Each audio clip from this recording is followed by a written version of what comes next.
Good morning, good afternoon, good evening, wherever you may be. I hope your day is going smoother than an Orange Beach politician. I'm Thomas Jenkins. This is WFUZ-TV's The People's Voice podcast.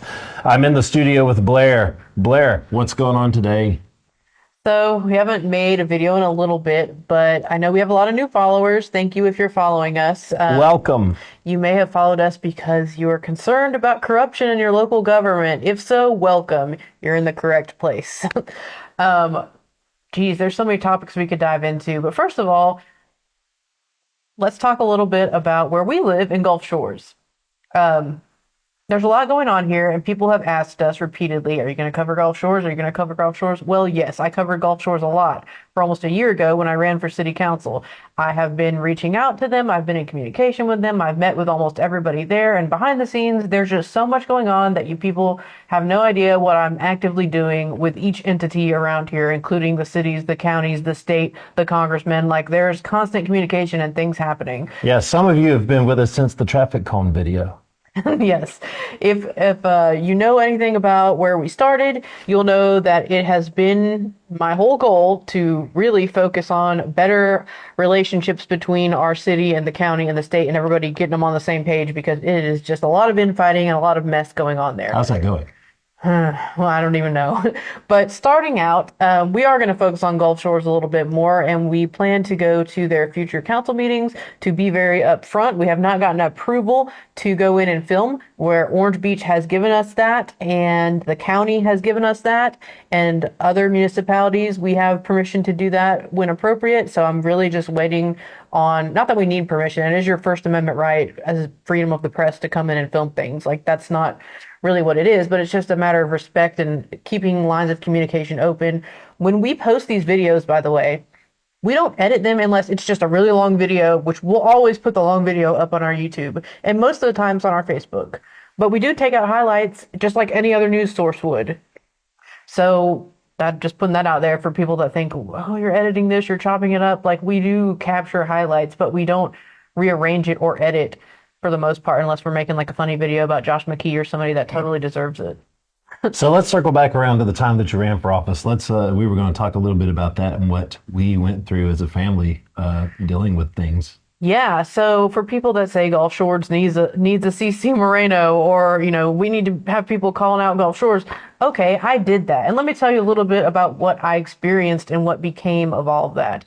There were so many negative things that were aimed particularly towards me: getting cyberbullied, getting doxxed, getting people pulling my background check, making weird vague threats, fake accounts.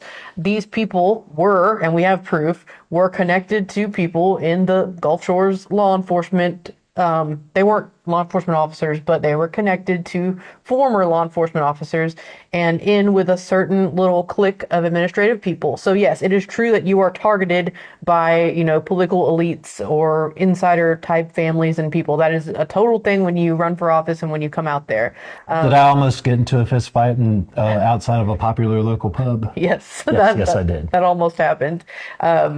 And even despite that, I still continuously popped up with the person who's doing this to me and tried to make peace with them. I sat down and had a beer with them. I have continuously tried to be positive and reach out to people in the administration, in, you know, opposing sides. And I've come a long ways, I think, for the most part. Go a little into more detail. Talk about the hole in the fence and the dog getting out and the lady at the threshold and the HOA and all that shit. I basically got ran out of my neighborhood for what I was doing. I had people filming my house, and at the time I had my own house. Now we live together. At the time I had my own house I was renting, and they would film it to see how many hours I was there and make the argument I didn't really live in Gulf Shores because I wasn't at my house enough hours or days to appease them. Because she was with me, also in Gulf Shores. Yeah, like, it was the stupidest thing ever. And then I had people break my fence and let my dog out so they could call and complain about the dog. The fence was broken. I should have had a camera recording all this, but at that point I was just ready to get out of the house and leave. Like, I was not investing into security in a place that I was renting when I could just go elsewhere and be safe. And remember when the lady said that the dog bit her husband, and I said, well, ask her for a picture of the wound? Yes, I was consistently getting complaints about my animal first they called like animal control and said that the dog was like close to death, which isn't true. And the dog is still alive, by the way, and she's 15 years old, and she's completely fat and healthy and totally fine for her age. It's actually a miracle she's still alive, because she's just old. She's lived a very long life, and she's still healthy and going. So it was always looking for an excuse to call the cops on me. Then she came to the door. This is the HOA president where I lived, who was a former city employee as well, and in with all the same people who had been kind of like weirdly stalking me, harassing me. Those are big words. I don't have proof they were doing that, but the things that were happening were very strange. It's enough to make anyone paranoid and not want to run or stick their neck out there again after what I experienced. So this lady came to the threshold of my house, demanded entrance. When I told her no, she was just appalled that I wouldn't let her enter my home and give her permission to do that. And I was like, well, why would I? Like, it was so weird. There were so many weird things that happened, weird interactions with people, and they continue to this day. The last time I had a weird interaction with a city employee was on election day. For those of you that don't remember, we called out some election potential interference and pressures, I guess, and that has consistently brought us difficulties in other ways, but we still need to do it because it's right. So the point of all this is, it really greatly affected the mental health, the ability to have peace of mind, to live peacefully in paradise. Yes, like you will get targeted for doing what we do. What we do comes with a lot of great personal risk. So as I've pivoted after the election to try to stay involved, to try to call out people to be accountable, I don't have the luxuries that some other people do to just be, pissing people off and calling out things left and right.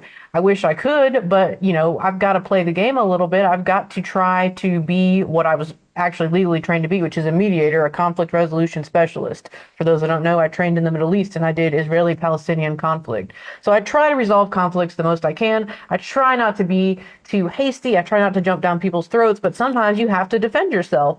And for anyone that thinks we're just doing this and we're not going hard enough or whatever, like every time you push, you are going to get slapped back down. You are going to get attacked in some way, and it makes for a very stressful way to live.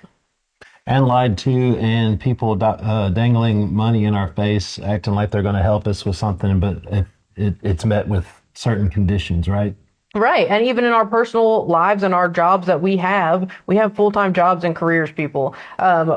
People say we don't want to be involved with political types for some of the work we do that's not even political. And I think, okay, so you get punished for standing up for your beliefs a lot of times, which we're still going to do. We're still going to say what we're going to say and do what we're going to do. But just be aware, this all comes with great personal sacrifice. It comes with sticking your neck out a little bit.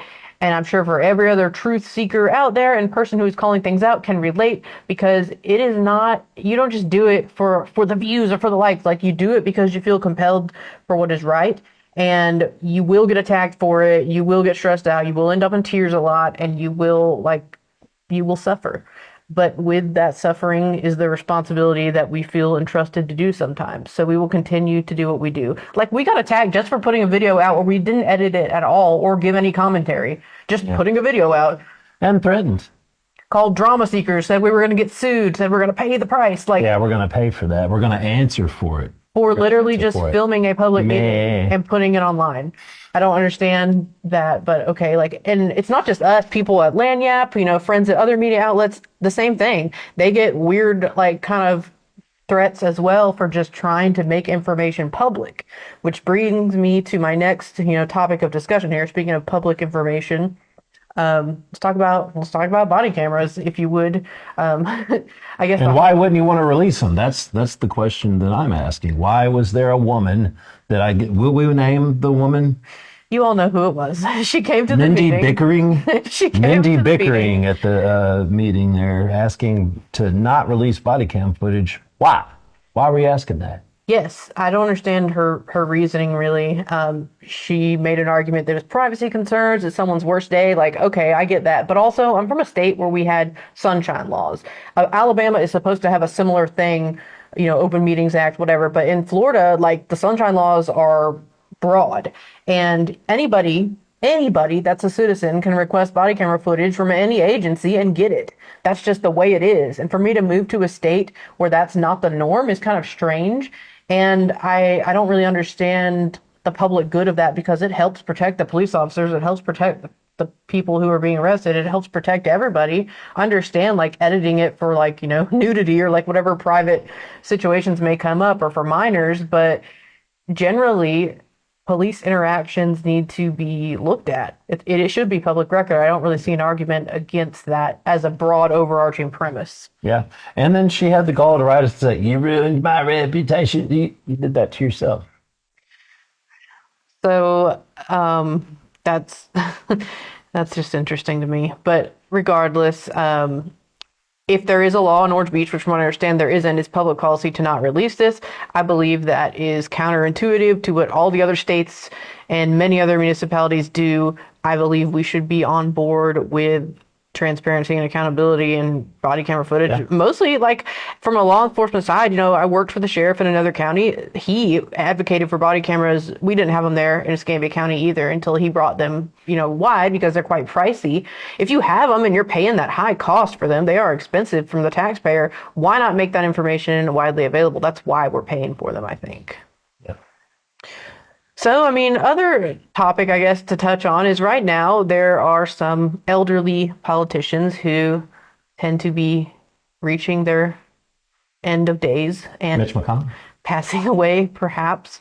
My thought on that is that I feel like ever since the Charlie Kirk assassination, actually, no, I feel like the Epstein files, like ever since that happened, the government is not being truthful to us. The federal government, the state government. Look at the Tommy Tuberville thing. Our local government, at every level of government, I think we are being gaslit a little. And we're all like, at first it was like, oh, those people are fringe conspiracy theorists that believe this stuff. Now I feel like after the Epstein files, how can you not be a fringe conspiracy theorist? How can you just blindly believe everything they feed you? Yeah.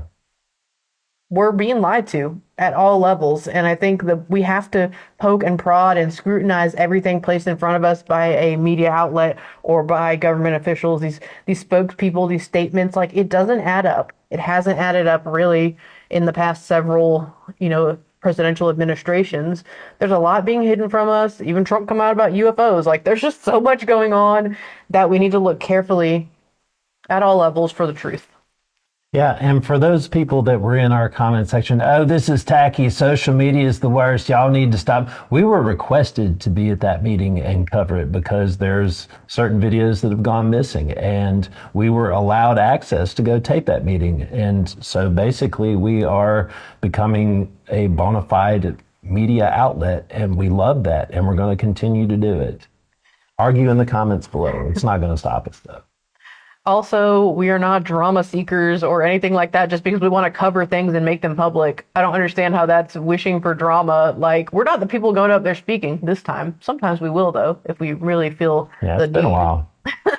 Go back and watch our old videos to learn about that. Yeah. But, we're just really going there to make these things public. People have complained that live streams don't work, that they vanish, that they don't have access to the Facebook page. Some people are even blocked from their local municipality's Facebook page. I'm just doing technical production, man. I'm just pointing the camera. We also literally offer an alternative viewpoint, a vantage point in the room that's different than the typical city view. Yeah, you see my little pans and zooms. Yeah, we zoom in. We do things that aren't, it looks different. It appeals to some people, as the last several forums and videos have been viewed, thousands and thousands of times.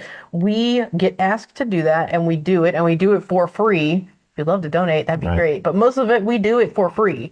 So we feel like we're providing a service that people are asking for, and we're happy to do it in that respect because information should be free and readily available to the public. Yes. So yeah, I guess that's what's on my mind tonight, those few topics. I also just wanted to say, I might get flagged for this. We have a lot of elderly people in office. I really think we need some younger people in office, and we need younger people to vote. We really need younger people involved, and show up. Be under 50. Like, the fact that all of our senators, the average is 70 something years old, and people in their 80s and 70s, and that's great. They have a life of service, but also with all these health things happening, and that's just a reality of life. The average American lifespan is in its 70s. We really need that to match the average age of the person, the average adult. We have a I don't know the word, geriatric, like, I don't know. That's it. It's a very older age population in office. And I feel like that's not healthy because we're constantly getting special elections and things put at risks, and we don't really know the status of their mental state and their physical state, and that brings a lot of risk involved. So I really feel like young people should be involved and should be voting. And I'm sorry if that offends the elderly people. You guys are great, and we need you. And thanks for watching. We appreciate your wisdom, but I really feel like we need younger people in office. We need everybody. I mean, it's the United States, lest we forget. Yes. So yeah, that's all. I hope you guys have a good night. Enjoy your July 10th or whatever today is, July 12th. I think it's the 12th. Yes. Yeah. Anyway, we are WFUZ-TV. We are the news. Y'all have a Bluebell Country Day. We will see you next time.